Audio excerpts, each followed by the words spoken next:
Are you wondering how to unhide rows in Google Sheets? Well, you've come to the right place because I'm going to be showing you exactly how to do so.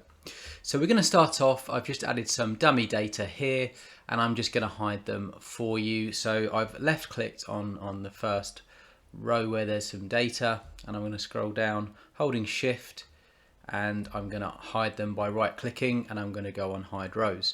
Now you might think that you would do a similar thing to unhide them, so you might kind of select the whole sheet and right click and you might try and press unhide rows and you may notice that it doesn't actually do anything.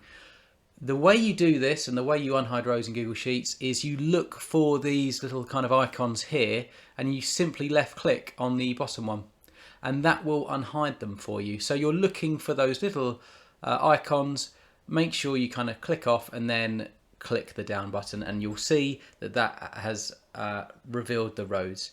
So that really is it. That's as simple as it is. If you found this video useful, please do hit the like button and do consider subscribing to my channel.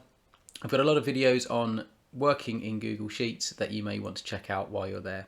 So with that said, I hope you have an excellent day.